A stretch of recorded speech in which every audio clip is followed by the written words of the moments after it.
Islamic scholar Mufti Muhammad Yusuf Tabi Hafizahullah Ta'ala, Fazil Madina University. أعوذ بالله من الشيطان الرجيم بسم الله الرحمن الرحيم والعصر إن الإنسان لفي خسر إلا الذين آمنوا وعملوا الصالحات وتواصوا بالحق وتواصوا بالصبر۔ مجھے عصر کی قسم ہے، زمانے کی قسم ہے، تمام انسان ناکام ہیں مگر جو 4 پیپروں میں پاس ہوں گے وہ کامیاب ہیں۔ پہلا پیپر الا الذین آمنوا، جو ایمان لائے۔ ایمان تقریباً ہم سب ایمان والے ہیں، اور اس میں ایمان کم ہو جاتا ہے، زیادہ ہو جاتا ہے۔ اعلیٰ درجے کا ایمان، اعلیٰ درجے کے ایمان کے ساتھ نیکی کرنا اور تھوڑے درجے کے ایمان کے ساتھ نیکی کرنا، ان دونوں کا وزن بہت مختلف ہوتا ہے۔ رسول اللہ صلی اللہ علیہ وسلم نے خالد بن ولید کی قیادت میں رضی اللہ عنہ صحابہ اکرام کو روانہ کیا۔ ایک علاقے میں پروگرام تو تبلیغ کا تھا مگر وہاں پہ لڑائی ہوئی، ان کے بندے پکڑ لیے۔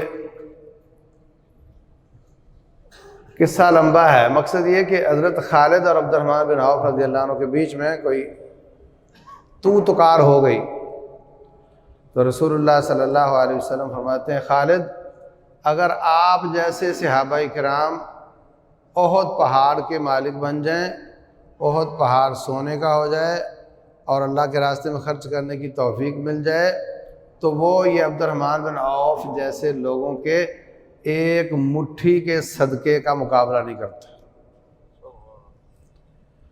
حالانکہ دونوں صحابی ہیں، بیسک رینک ایک ہے دونوں کا، لیکن حضرت عبد الرحمن بن عوف عشرہ مبشرہ سے ہیں، مکہ میں مارے کھاتے ہیں، ہجرت کر کے آئے ہیں اور ابتدائی مارکوں میں شریک ہوئے ہیں، جبکہ خالد بن ولید 6 ہجری میں صلح حدیبیہ کے بعد آئے ہیں، اور احد میں سب سے زیادہ نقصان انہوں نے پہنچایا تھا، یہ کافروں کی طرف سے لڑ رہے تھے۔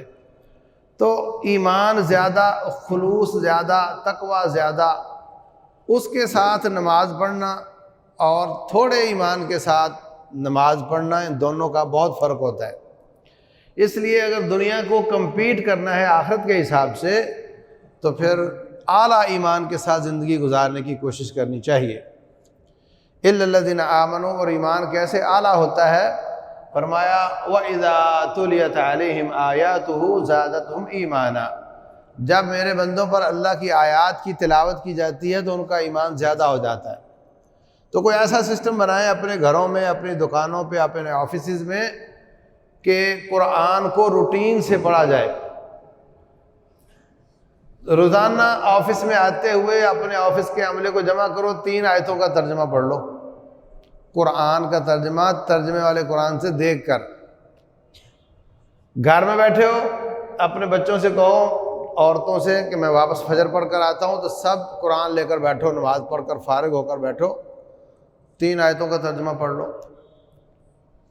تو قرآن کہتا ہے کہ قرآن پڑھنے سے ایمان زیادہ ہوتا ہے۔ صحابہ اکرام کو اس بات کی بہت فکر رہتی تھی کہ میرا ایمان کس لیول کا ہے۔ بخاری شریف میں ہے، ایک ساتھی نماز پڑھ کر فارغ ہوئے ہیں، ایک ساتھی دوسرے سے کہتا ہے تعالی بنا نؤمن ساعتاً، بھائی ذرا بیٹھو میرے ساتھ، تھوڑا ایمان زیادہ کر دو، مجھے یوں لگ رہا ہے جیسے تھوڑا تھوڑا لگ رہا ہے مجھے۔ تو کوئی دل نرم کرنے والی آیت، کوئی حدیث سنائی تو کہتا اب مجھے افاقہ ہو گیا ہے، اب چلتے ہیں۔ تو وہ لوگ تھوڑے ایمان کے ساتھ زندہ نہیں رہنا چاہتے تھے، زیادہ ایمان کے ساتھ زندہ رہنا چاہتے تھے۔ پہلا پیپر ایمان وعامل الصالحات، دوسرا پیپر ہے نیک کام کرنے کا، سستیاں دور کر کے زیادہ سے زیادہ، ہر ٹائم سے، ہر وقت سے فائدہ اٹھاتے ہوئے زیادہ زیادہ نیکیاں کرنا۔ تو جب اللہ تعالیٰ نمبر لگاتا ہے، وہ دیکھتا ہے کیا کرتا ہے اور کس ایمان کے ساتھ کرتا ہے۔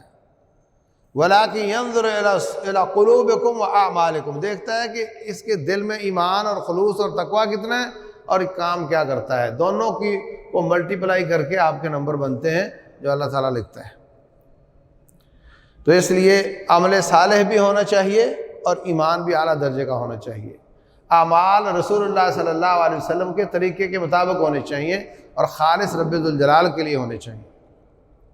تیسرا پرچہ وتواصوا بالحق، حق کی تلقین کرتے ہیں۔ حق کی تلقین کرنا یہ پیپر ہے کمپلسری، اس کے بغیر بندہ فیل ہو جاتا ہے۔ آپ سب نے ایمان کا کام بھی آج کیا، عمل صالح تو ابھی نماز پڑھی، تو وتواصوا بالحق والے پرچے میں آخری بار کب عمل کیا تھا ذرا سوچو۔ اور اس کی ابتدا ہمارے گھروں سے ہوتی ہے بھائیوں۔ اپنی بچی کو پردہ کرواؤ، اپنی بیوی کو پردہ کروانا، ان کو بے حیائی سے روکنا، ان کو نماز کی تلقین کرنا، وَأْمُرْ أَهْلَكَ بِالصَّلَاةِ وَاصْطَبِرْ عَلَيْهَا لَا نَسْأَلُكَ رِزْقًا، نیکی کا حکم دینا، برائی سے منع کرنا، اپنے گھر سے شروع کرو، بھانجے بھتیجوں سے، اپنے محلے سے، جہاں بھی آپ کا بس چلے، یہ کام ضروری ہے۔ اس کے بغیر 4 پیپر پورے نہیں ہوتے اور کامیابی مشکوک رہتی ہے۔ چوتھا کام وتواصوا بالصبر، صبر کی تلقین کرنا۔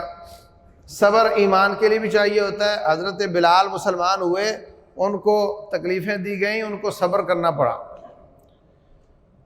عمل صالح کے لیے بھی صبر چاہیے ہوتا ہے، اور دعوت اللہ میں بھی پتھر مارے جاتے ہیں، اس میں بھی صبر کرنا پڑتا ہے۔ تو یہ چوتھا پرچہ جو ہے وہ تینوں پر ڈیوائیڈ ہو جاتا ہے۔